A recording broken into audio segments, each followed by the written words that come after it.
Hello, welcome to When the Smoke Clears. I am the Recovery Plug.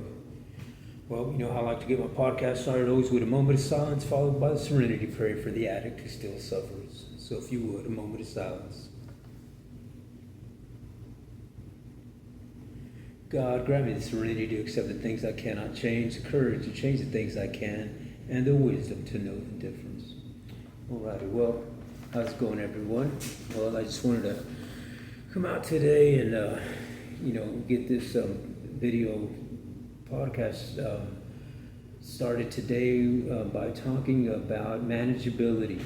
And I was just really having a difficult time this past week, with the whole I don't know if I mentioned, I'm sure I did maybe on one of my other videos, but just past week I got news of a couple of my friends, two guys that I knew, one OD'd to drugs, and the other one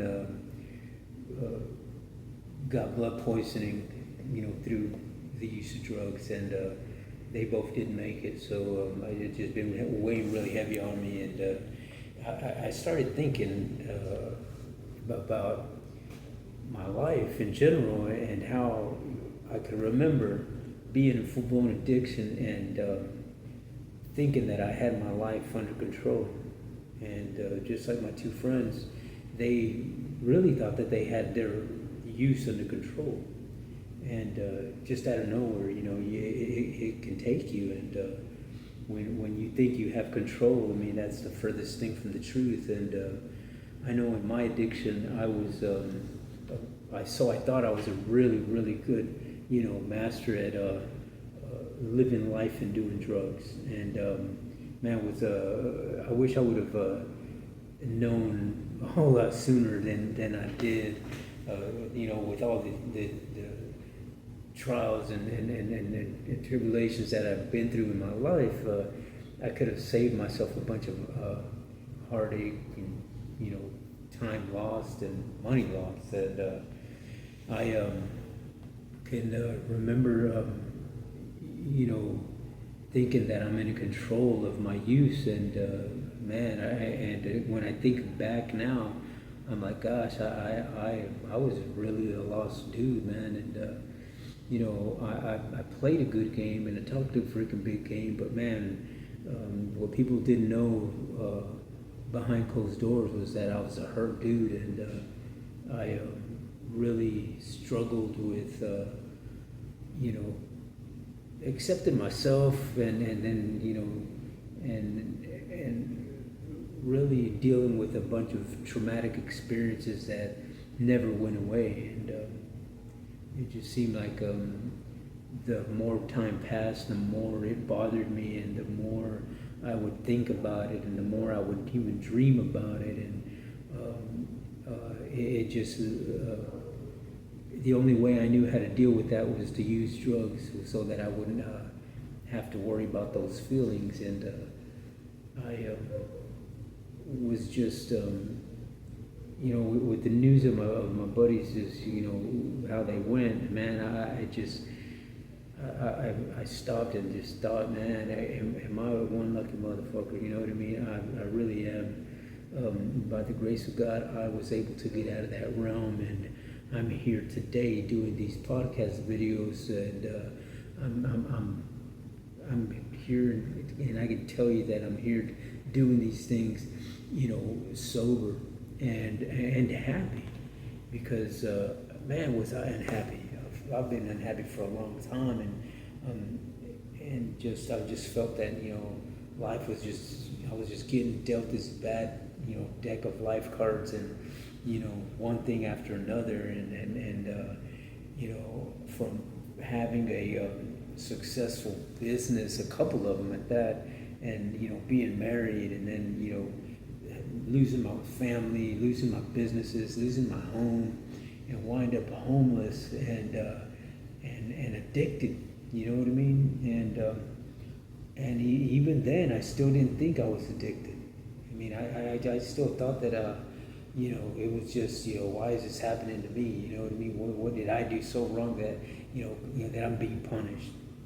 And the furthest thing from my mind was that, hey, I have a problem, and I got a disease, and you know, I'm sick because you know, I've always been this healthy type of guy, you know what I mean? I always masked my addiction behind my eating habits and my exercise and my workout programs and you know, my business and my faith-based community. I mean, hell, I could remember one time being really involved in my faith-based community, but still doing drugs. And I mean, I remember going to church and fixing to be baptized, and you know, my wife meets me at the church, and I tell her I'm going to be a little late, and you know, all because I needed to go get me some shit. I show up to the baptism at church, and you know, I'm getting dipped in the pool, high as fuck. You know, and but nobody knows but me. And you know, it was like that for me, and I thought that I was, you know, doing things to the best of my ability. I thought that, man, you're, you know, I'm a pretty badass dude. You know, I can, you know, I always thought that I performed well at in my work and everything else. You know what I mean? I thought I was a good manager. You know, juggling this and that, and I wasn't. I mean, I can remember just, you know, not really hating myself, but just hating the way I felt. And hating that I kept remembering things. That really bothered the flip out of me, man. And the only way that I knew how to deal with that was to use. If something was bothering me in that retrospect, I automatically, because it would start making me mad, and instead of me being an angry and aggressive person, I figured, well, let me do this drug, because with the drug I'm more mellow, and I'm not gonna be mean. But I mean, it ultimately, I wound up homeless. I lost everything, but when I was in full-blown addiction, I could just remember getting up every day and wanting, no matter what my day was going to look like, it had to be drugs first. That was the very first thought that I had. As soon as I woke up, man, that was the first thing was, where's my bowl? You know, I got to hit my bowl first before I could do anything.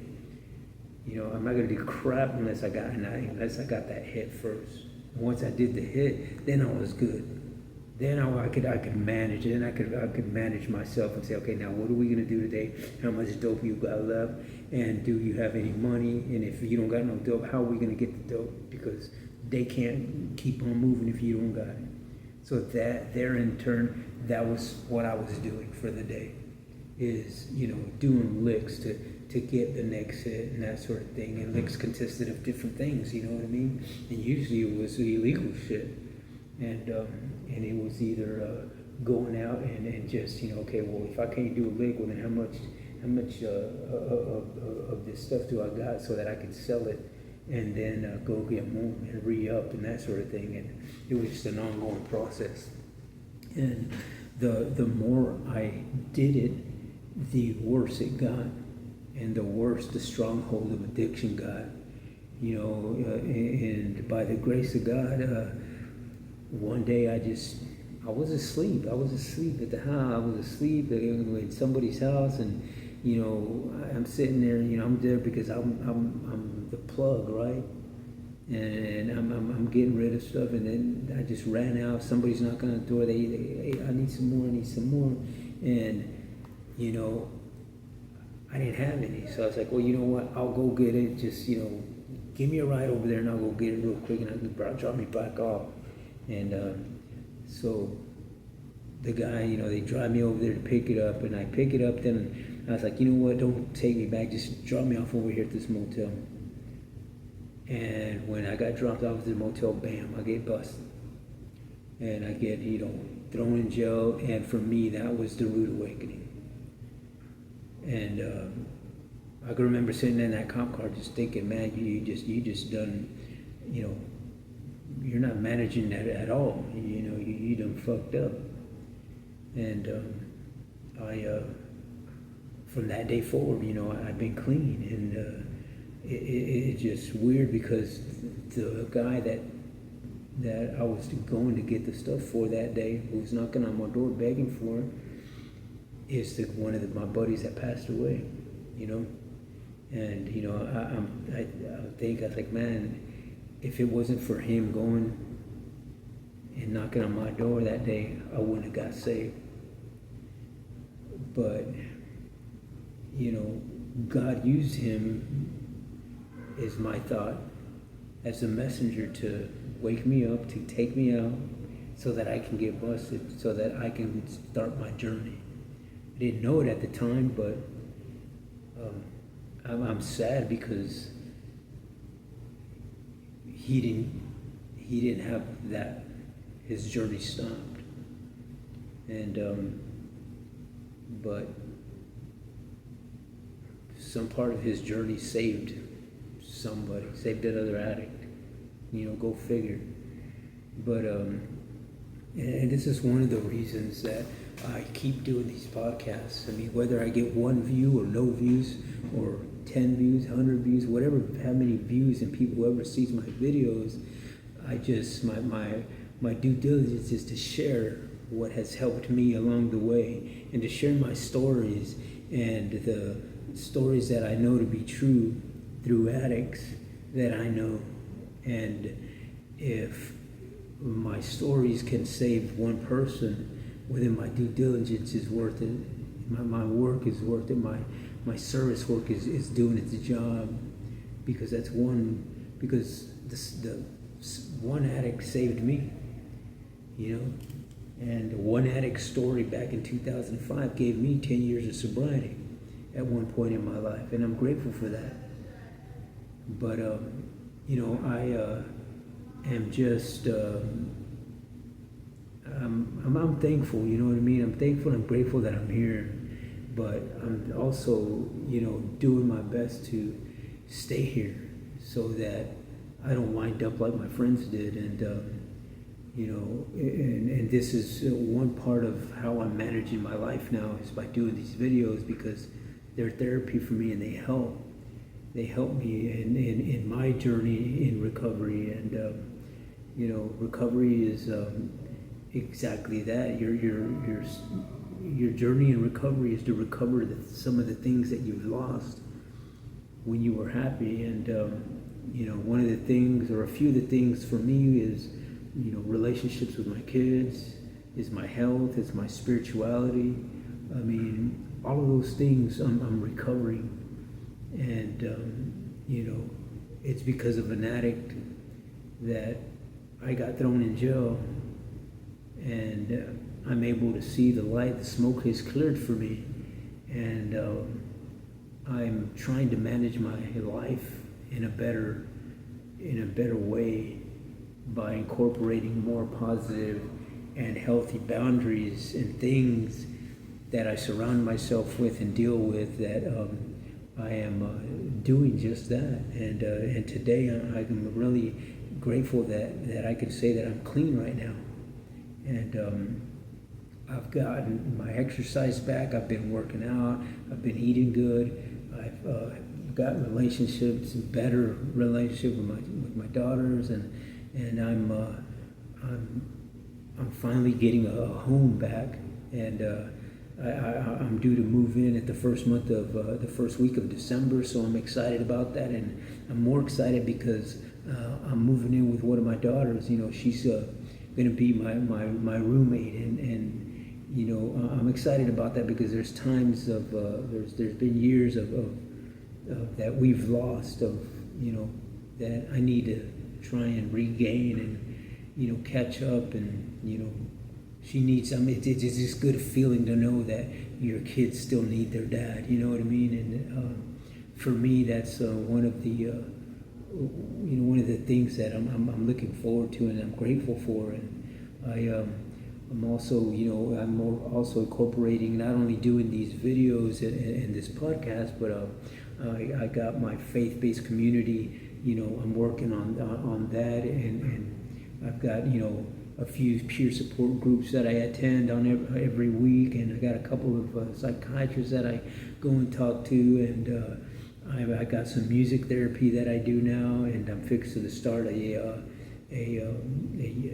Tai Chi meditation sessions that I'm gonna incorporate now, and lo and behold, I went and registered for some college courses that I today, and I'm excited about that. I've got a associate's degree in computer drafting and a bachelor's degree in project management, but I am looking to up my education, and I'm gonna go and see if I can't get a degree in some IT work and that sort of thing, and see where that leads me.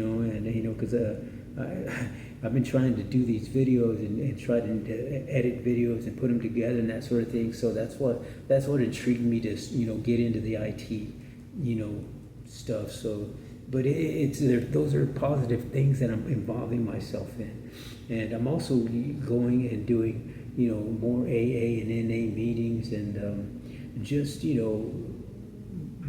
incorporating different meditations like the solfeggio tones. I really think those are really good, and I'm looking into I do a lot of shaman meditation type things, indigenous shamans and that sort of thing. So I got a lot of stuff on my plate, but everything's for the positive. And what's good about that is that the more positive things you put in your life, the easier your recovery starts to become. Don't get me wrong, there's days that like when I got the news about my friends, I honestly and truly, I don't lie here, is that I really wanted to use that day, and I had to get to a meeting pretty quick, and I did a lot of reading, and I incorporated a lot of reading of encouraging things and spiritual things now, and so yeah, I'm looking to go figure, a guy who's got a bachelor's degree in project management, but I couldn't manage my life worth of shit, and but I'm working on that now. You know what I mean? I'm working on that for the better, and it's doing one thing at a time, but on a consistent basis, and I really hope that my videos and messages are maybe touch somebody. If I can just touch one person, that it helps them, like somebody speaking their story at one meeting a long time ago helped me out. That's why I do this, and I am just looking forward to good things to come, and I got a few things that are coming up in the near future with this podcast. I got a few ideas that I'm working with, and I really would encourage the help, because I can't do it alone, and so if you would please hit the like button, refer my channel, subscribe to my channel, and I'd greatly appreciate that, because that would really help out. But I appreciate you guys watching, and I guess that's going to be it for now. So until the next time, on When the Smoke Clears, I am the Recovery Plug.